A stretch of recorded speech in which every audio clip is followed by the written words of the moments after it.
বেনজির নির্দেশ কমিশনের, ভোটের কাজে বন্ধ হাসপাতাল। কমিশনের নির্দেশে উদ্বেগ আরামবাগে।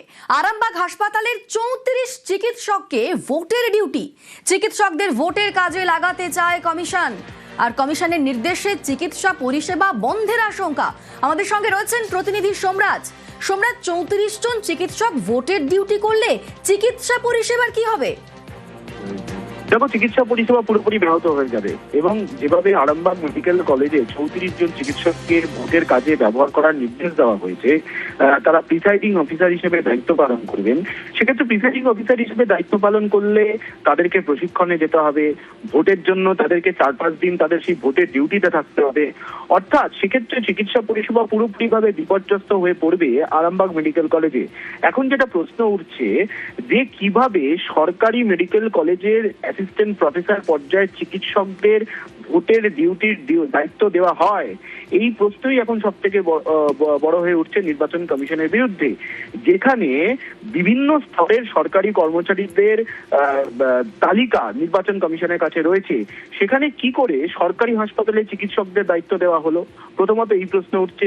দ্বিতীয়ত, সরকারি হাসপাতাল থেকে চিকিৎসক নিয়ে নিলে সরকারি হাসপাতাল যে পুরোপুরিভাবে বিপর্যস্ত হয়ে পড়বে সেটা তো জেলা স্তরের আধিকারিকরাও বুঝতে পারছিলেন। তারপরেও কিভাবে এই ধরনের নির্দেশিকা আরামবাগ সরকারি মেডিকেল কলেজ কর্তৃপক্ষকে দেওয়া হলো, যেখানে তারা বলছেন যে ভোটের কাজের জন্য প্রিসাইডিং অফিসার হিসাবে আরামবাগ মেডিকেল কলেজে 34 জন অ্যাসিস্ট্যান্ট প্রফেসরকে নিয়োগ করা হবে। কাদেরকে নিয়োগ করা হচ্ছে?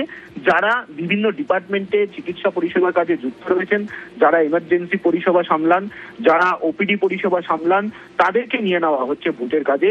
আর এই বিষয়টা নিয়েই নির্বাচন কমিশনের ভূমিকাকে ঘিরে প্রশ্ন উঠতে শুরু করেছে। বেশ, ধন্যবাদ সোমরাজ। কমিশনের নির্দেশে চিকিৎসা পরিষেবা বন্ধের আশঙ্কা, রীতিমতো উদ্বেগে রয়েছে আরামবাগ হাসপাতাল, এবং এ নিয়ে শুরু হয়েছে রাজনৈতিক চর্চা। ইরাকের মানুষ যদি বিনা চিকিৎসায় মরুক। আমরা দেখেছি এতদিন ধরে স্কুলগুলো বন্ধ, এসআইআর এর কাজে টিচার তুলে নেওয়া হয়েছে, আর এখন তো স্কুলগুলোতে সেন্ট্রাল ফোর্স রাখা হচ্ছে, মানে পঠন চুল হয়ে গেছে, পরিষেবা চিকিৎসা চুল হয়ে যাবে। বিজেপিকে ক্ষমতায় জিততে হবে যারা ওই আরামবাগ সাব ডিভিশন হসপিটালের উপর নির্ভরশীল, যারা এতদিন বিজেপিকে ভোট দিয়েছেন, তাদের অন্তত এবার ভাবা উচিত যে কাদেরকে ভোট দিয়ে ক্ষমতায় আনতে চান। এই নির্বাচন কমিশন বিজেপির চাকর বাকর ছাড়া কিছু না, এই নির্দেশ সেটাকেই প্রমাণ করছে।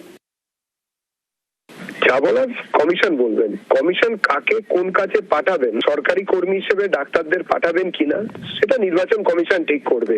এমনিতেও তো সুপার স্পেশালিটি হসপিটাল বলে কতগুলো নীল সাদা রং করা বাড়ি, সেখানে কোনো জায়গায় কোনো ফেসিলিটিস নেই, শুধুমাত্র রেফারেল সেন্টার হিসেবে কাজ করে। এই তো তৃণমূলের 1.5 দশকের স্বাস্থ্য ব্যবস্থার পরিস্থিতি। যা হবে, যা হচ্ছে, সবকিছুর জন্য তৃণমূল কংগ্রেস দায়ী।